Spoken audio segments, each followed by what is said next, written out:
एक समय ऐसा था हमारे भारत में जब हमको परमिशन नहीं थी कि हम अपने फ्लैग को प्रेजेंट कर सके, प्रमोट कर सकें। वाइल कट टू आज, हम ना कि सिर्फ अपने फ्लैग को होइस्ट करते हैं बल्कि काफी प्राउडली एक्सेप्ट भी करते हैं एज अ नेशनल सिंबल।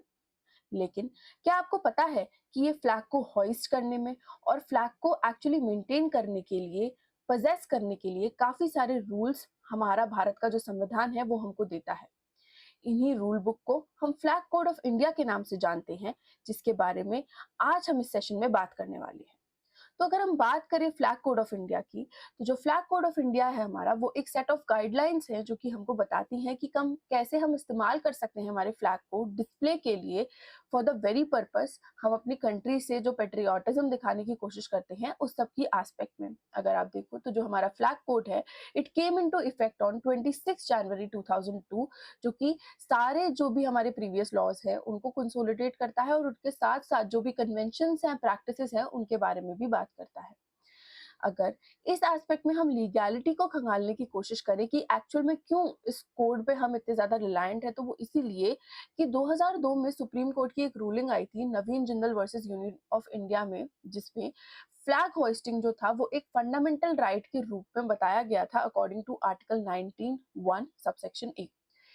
और यही जो एस्पेक्ट है उस समय से गवर्न होने लगी हमारे फ्लैग कोड ऑफ इंडिया के द्वारा, जिसमें हम प्रिवेंट करते हैं कोई भी insult under the national honours act of 1971 and emblems और नेम्स का प्रिवेंशन करते हैं हम for the very purpose of improper use, यानी कि हम उसका गलत इस्तेमाल नहीं कर सकते। एंड इसी एस्पेक्ट में लीगैलिटी जो है वो under the course of discussion आती है। Now, let's also discuss about the structure of flag code, क्योंकि that is something that you all as citizens should know। तो अगर हम देखें तो जो हमारा फ्लैग कोड का स्ट्रक्चर है वो डिवाइड होता है पार्ट 1, पार्ट 2 और पार्ट 3 में, जिसमें पार्ट 1 हमको प्रोवाइड करता है general description of the flag, part 2 हमको प्रोवाइड करता है display by public and private organisations and schools, and इसी रिस्पेक्ट में पार्ट 3 जो है वो हमको बताता है about the display by government and official bodies. इसी रिस्पेक्ट में अगर आप देखो तो सिटीजन्स के लिए भी कई सारे रूल्स जो हैं वो एग्जिस्ट करते हैं, जिसमें जो परमिटेड एस्पेक्ट्स हैं वो ये हैं कि हम फ्लैग को डिस्प्ले कर सकते हैं अपने घरों पे, ऑफिसेज में और स्कूल्स में किसी भी समय। हाउएवर, अगर हमको नाइट होस्टिंग करनी है, यानी कि हमको रात को हमारे झंडे को फहराना है, तो वो एक वेल लिट एरिया होना चाहिए। पॉलिएस्टर और मशीन मेड फ्लैग्स भी अलाउड हैं एज सच, लेकिन कई सारी चीजें प्रोहिबिटेड भी हैं। तो जो प्रोहिबिट एस्पेक्ट्स हैं उनको हम अगर कवर करें तो हमको पता चलता है कि फ्लैग का इस्तेमाल हम किसी भी प्रकार की कॉस्ट्यूम के लिए या कपड़े बनाने के लिए या अपने शरीर पे लपेटने के लिए नहीं कर सकते हैं। कुशन्स, नैपकिन्स, हैंकीज ये सब प्रिंट करना भी सख्त मना है अकॉर्डिंग टू दिस कोड।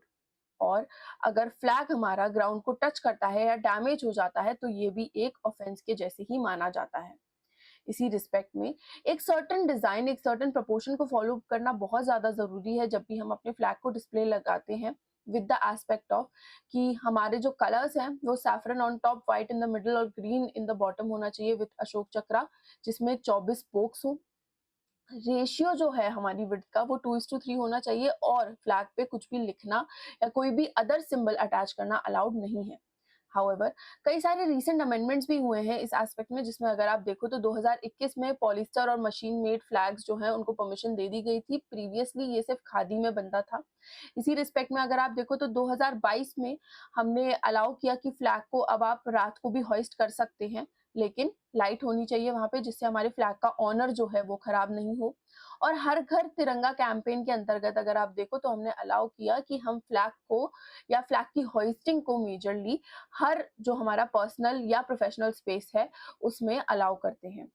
अगर कोई भी इंसान डिसरिस्पेक्ट करते हुए पकड़ा गया तो या तो जेल हो सकती है अप टू 3 इयर्स, या तो फाइन हो सकता है, या अगर जुडिशरी ने सही समझा तो शायद दोनों चीजें भी हो सकती हैं। And this is covered in the aspect of prevention of insults to National Honor Act of 1971, which we discussed in the legality aspect. Now कुछ कॉमन क्वेश्चंस हैं जो सबके दिमाग में चलते ही चलते हैं विद रिस्पेक्ट टू दिस, इस कि क्या हम शर्ट के ऊपर अपना फ्लैग लगा सकते हैं? तो यस, हम शर्ट के ऊपर अपना फ्लैग लगा सकते हैं, लेकिन जो हमारा फ्लैग है वो अबाउ द वेस्ट होना चाहिए। क्या हम फटे हुए फ्लैग को तो जो है वो डिस्पोज ऑफ कर सकते हैं, फेंक सकते हैं? नहीं। हमारा अगर फ्लैग खराब भी होता है तो भी हमको उसको रिस्पेक्टफुली ही डिस्पोज करना पड़ेगा एंड प्रेफर करना होगा कि हम उसको बर्न ही करें।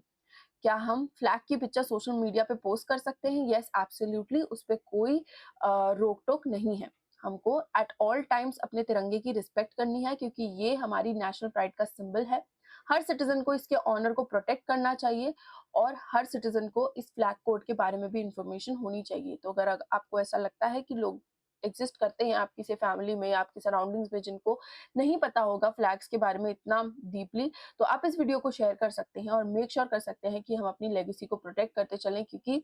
तिरंगा जो है हमारा वो एक फ्लैग नहीं है बल्कि एक अनअकैडमी आप सभी के लिए लेके आया है लोएस्ट प्राइस ऑफ एवर, जिसमें 17,999 की प्राइसिंग में आपको हमारे प्लस कोर्सेज का सब्सक्रिप्शन मिल जाता है एंड अप टू 12 मंथ्स का यहाँ पे आपको एक्सटेंशन भी मिलता है। इसके साथ जो एक बहुत नई चीज़ है वो ये है कि हम लोग आपको मेंस रेजिडेंशियल प्रोग्राम भी ऑफर कर रहे हैं, जिसकी रिस्पेक्ट में मेंस के समय पे आपको हैंड होल्डिंग प्रोवाइड की जाएगी हर सब्जेक्ट से रिलेटेड, जिसके वाया आपकी तैयारी जो है वो स्क्रैच से एडवांस लेवल यानी कि बेसिक से लेके एडवांस लेवल तक बहुत ही बेहतरीन तरीके से होगी और इस सब का खर्चा अनअकैडमी खुद उठाएगा। ये जो आपकी पर्टिकुलर सिचुएशन है मेंस रेजिडेंशियल प्रोग्राम की, वो तब होती है जब आप 2 या 2 से ज़्यादा साल का सब्सक्रिप्शन लेते हो, तो जो कि एक बहुत ही डिसेंट प्राइसिंग पे आपको मिल जाता है, जिसमें I think 1/4 of the pricing जो कि आपको ऑफलाइन सेंटर्स में मिल रही है उसके कंपैरिजन में आपको ये ऑनलाइन कोर्स मिल जाएगा। तो जल्दी से जुड़िए, क्योंकि आज यानी कि 11 अगस्त से हमारे जितने भी ये सेशंस हैं, जितने भी हमारे बैचेस हैं वो लाइव हो चुके हैं, चाहे आपका टारगेट ईयर 26 हो या 27 हो।